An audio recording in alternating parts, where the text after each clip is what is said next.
Salve, salve, gente boa! Ei, tudo bem? Seja bem-vindo, muito bem-vindo ao canal.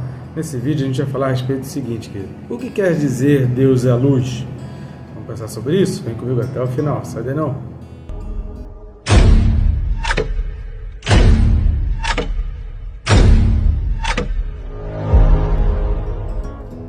Mas não deixe de se inscrever. Te peço aí, faça esse favor, clica aí no botão de se inscrever. Aproveita e já clica no sininho. Clicando no sininho, você é notificado a cada vídeo novo.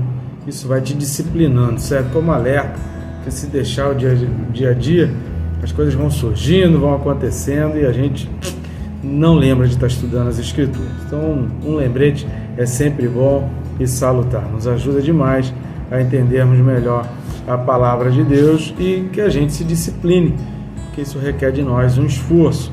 Esforço também, que eu peço aí, muito simples, muito fácil, algo que você vai fazer aí com o pé nas costas, que é curtir, comentar, compartilhar. Isso não vai tomar muito seu tempo, mas vai ajudar muito a alavancar o canal. Estamos aqui comentando a Bíblia versículo a versículo e levar a palavra de Deus a outras pessoas, que pode gerar transformação, conversão e ajudar na vida de outras pessoas, esperanças. O mundo está sem esperança. E a gente pode levar a esperança através de compartilhar da palavra de Deus. Vamos junto nessa missão, nessa tarefa? Conto contigo aí, querido. O texto desse vídeo é Apocalipse 22, versículo 5. Apocalipse 22, versículo 5 diz assim: Então já não haverá noite, nem precisam eles de luz de candeia, nem da luz do sol, porque o Senhor Deus brilhará sobre eles e reinarão pelos séculos dos séculos.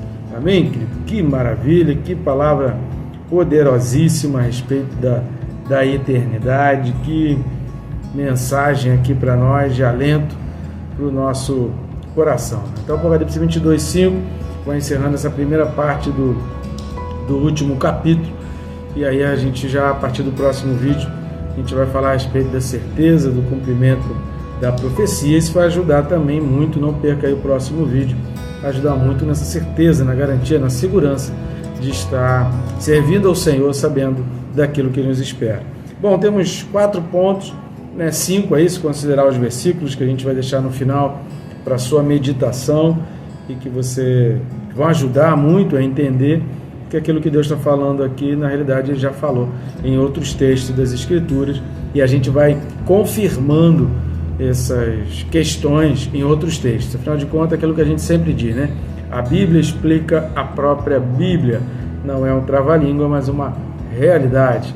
Mas antes de falar o primeiro ponto, a gente precisa entender que novamente surge nas Escrituras essa palavra então. Assim, então significa um divisor de águas, uma separação, ou seja, do 1 ao 4 ele mostrou o cenário, ele mostrou, digamos assim, né? Ele construiu todo o cenário, toda a ornamentação, como é, o que vai ser, o que vai ter lá no céu, como vai ser a cidade santa, os pontos principais que Deus fez questão de mostrar para João a respeito da cidade santa. Então, aí vem esse versículo 5, é nesse lugar, ou seja, esse então significa, é nesse lugar, é nesse contexto que eu falei antes, é nesse ambiente que eu falei antes, que vai acontecer isso que eu vou dizer aqui na frente. Então, esse então é esse divisor de águas, como se fosse uma virada de página, né? Uma mudança de capítulo aí, mas na realidade está dentro do mesmo capítulo. Essa é uma observação importante antes do primeiro ponto. O primeiro ponto que a gente vai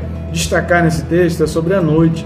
O texto está dizendo que já não haverá mais noite. Tem um texto, tem uma canção linda, né? Já não haverá mais noite aqui, né? E não haverá tristeza e dor. Então esse é o ambiente, e a gente viu isso aí também no capítulo 21 de Apocalipse. Se você não assistiu, assiste os vídeos. A expressão aqui para noite, no grego é nux, ou nox, como queiram, dependendo da expressão aí e do seu dialeto grego. Então no grego aí essa expressão nox significa a noite para o grego, era exatamente aquele momento quando finda o trabalho, né? Terminou o trabalho, terminou o período em que se podia trabalhar, lembrando que não havia luz elétrica, então acabou a luz do sol, começava a ficar muito mais difícil a maioria dos tipos de trabalho, das coisas que se faziam e que se poderiam fazer. a noite não era feita. E quando acabava o trabalho, já não tinha mais jeito, muita gente ia para bebedeira, muita gente saía e às vezes nem ia direito para casa, né? Muita gente trabalhava em casa, outros trabalhavam fora, mas o fim ali daquele expediente, digamos assim, daquele horário de expediente, significava o momento ali da bebedeira, o momento de apagar, o momento de se perder. Então essa expressão nox no grego significava não somente a noite no aspecto de parte do dia, mas significava o tempo da morte, o tempo da estupidez moral, né, o tempo do pecado, o tempo da bebedeira. Então essa expressão era usada e chegou a hora agora de tomar todos, chegou a hora de beber, né, chegou a hora de praticar pecados. Então essa expressão noite, como nox, ela vai trazer esse sentido. Então Deus está falando, a expressão usada por João é essa mesma expressão, não só em relação a essa parte do dia, né? Temos o dia, tarde e noite. Então não é exatamente somente nessa divisão, mas é quando findam os trabalhos, quando finda todas as coisas. Então quando está dizendo aqui que não haverá noite, é que não vai findar, os trabalhos não vão findar a alegria, não vai iniciar tempo para pecar, não vai se iniciar tempo para a tristeza. A noite tem muito a ver com as trevas, a noite tem muito a ver com a tristeza, com a dor. Então a noite ela tem muito esse simbolismo, indicando para nós esse aspecto tenebroso, né? A própria expressão tenebrosa, a própria expressão trevoso, né? Trevas, traduzem medo, traduzem pavor. Então quando está dizendo ali que não vai haver mais pavor, não vai haver mais noite, está dizendo que não vai haver mais medo, não vai haver mais motivo para medo. Ou seja, é o fim do sombrio.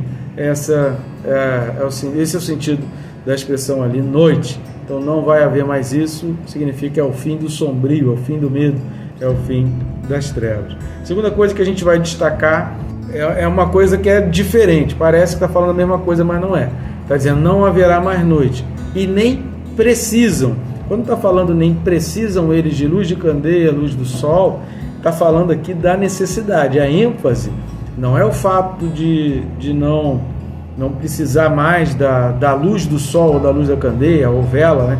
A expressão aqui para candeia é vela, velador, ou algo assim aceso que transmitisse luz, mas a ênfase aqui é exatamente a necessidade, ou seja, eles não precisam de nada disso. Por quê?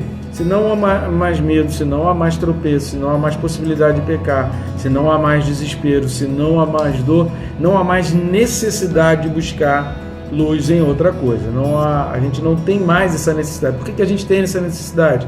Por causa do medo. A gente tem necessidade de iluminar, de andar por lugares iluminados, porque a gente tem medo, porque a gente tem receio, porque a escuridão assusta, a escuridão afasta, sabe? Então a gente precisa da luz para poder ajudar a gente a enxergar, a ver as coisas. Essa necessidade não vai haver mais e a gente não vai mais precisar disso. Exatamente porque aí vem a explicação. E aí o próprio versículo explica por que a gente não precisa de nenhum tipo de luz externa. Porque o Senhor Deus brilhará sobre eles. Essa expressão brilhará no grego é o mesmo sentido da luz da estrela. Ou seja, quando a gente olha para o céu à noite, qual a diferença entre estrela e planeta? A estrela tem luz própria, o planeta reflete a luz de uma outra estrela. A estrela tem a luz própria. Quando está dizendo aqui que Deus brilhará, está dizendo que Deus ele tem a luz própria, ele é a fonte de luz, como nos textos que a gente vai ver no final desse vídeo. Ele é a fonte de luz, é dele que gera as coisas, ele é a própria geração da luz e da energia.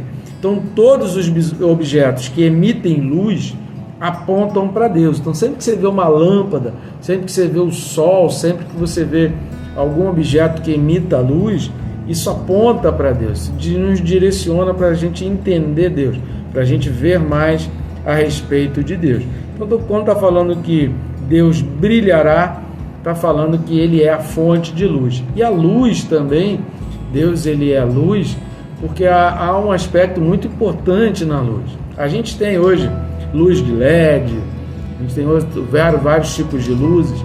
É possível ter uma luz colorida, é possível ter luzes de várias cores, é possível ter um ambiente clareado com várias cores de luz, mas você interfere na visualização. Quando você está botando uma luz de uma cor diferente, você está mudando a visualização, ou seja, é preciso que algo, após a emissão da luz, gere a cor.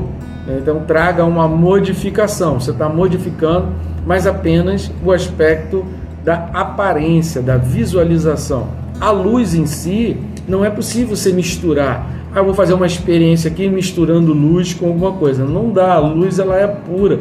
A luz por si só, ela não subentende a possibilidade de se misturar algo. Quando está falando de luz, está falando de algo que é puro, de algo que não tem possibilidade de ser misturado, algo que não se pode misturar. Então, quando diz que Deus é luz, está dizendo que ele não se mistura, que dele não tem mistura e que nele não há possibilidade nenhuma de misturar. Ele é puro, ele é simples e único. A luz ela é única, não tem como você acrescentar coisas ali à luz. Então, está falando que Deus vai brilhar, ele é a fonte de luz, e lá a gente não vai ter necessidade de luz, exatamente porque a gente tem a luz mais pura e mais brilhante que já pudesse existir.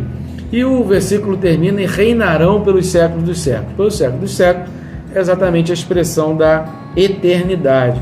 E esse reinaremos, querido, queria ler contigo aqui 2 textos a respeito desse reinaremos. O primeiro é Romanos capítulo 8, versículo 16, que diz assim: o próprio Espírito testifica com o nosso Espírito que nós somos filhos de Deus. Então é em contato com o próprio Espírito de Deus que a gente consegue entender que a gente vai ter um reinado junto com Ele. Por isso a Bíblia fala da expressão somos cordeiros com Cristo. Com Ele também reinaremos. E a gente vai ver isso em vários textos da Bíblia, que a gente vai reinar juntamente com Ele. De que o reinado de Deus é um reinado interativo, não impositivo. É um reinado que já começa aqui na terra e que Deus quer interação, Deus quer sempre a resposta nossa, Deus quer uma participação na realização. Então esse é o reinado de Deus, esse é o reinado com Cristo. Outro texto que eu queria ler aqui é 2 Timóteo capítulo 2, a partir do versículo 11. Preste atenção, 2 Timóteo 2,11. Fiel é esta palavra: se já morremos com Ele, também viveremos com Ele. Se perseveramos, também com Ele reinaremos. Se o negamos, Ele por sua vez nos negará. Se somos infiéis, Ele permanece fiel, pois de maneira nenhuma pode negar-se a si mesmo. Deus não pode negar a si mesmo. Agora, se a gente perseverar, a gente vai reinar juntamente com Ele. Esse é um reinado que a gente vai ter junto com Deus. Tá bom, gente? Vou ler aqui os textos que vão te ajudar a entender Apocalipse 22, versículo 5.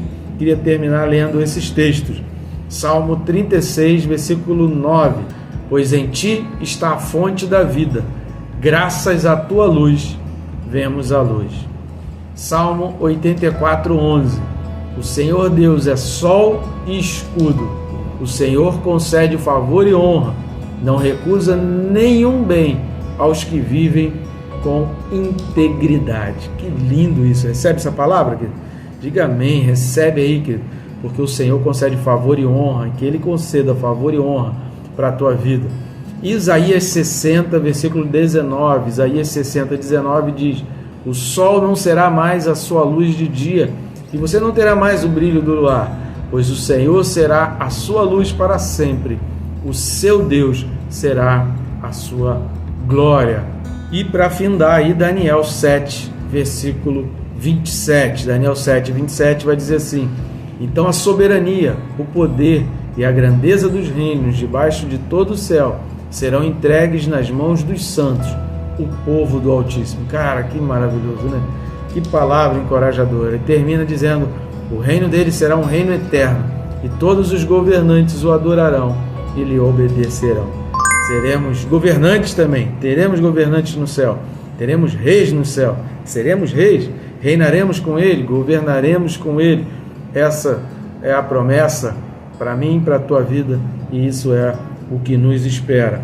Encorajamento, querido, lugar de luz, lugar onde não vai haver mais tristeza nem dor. E Deus te abençoe, querido. rica e abundantemente.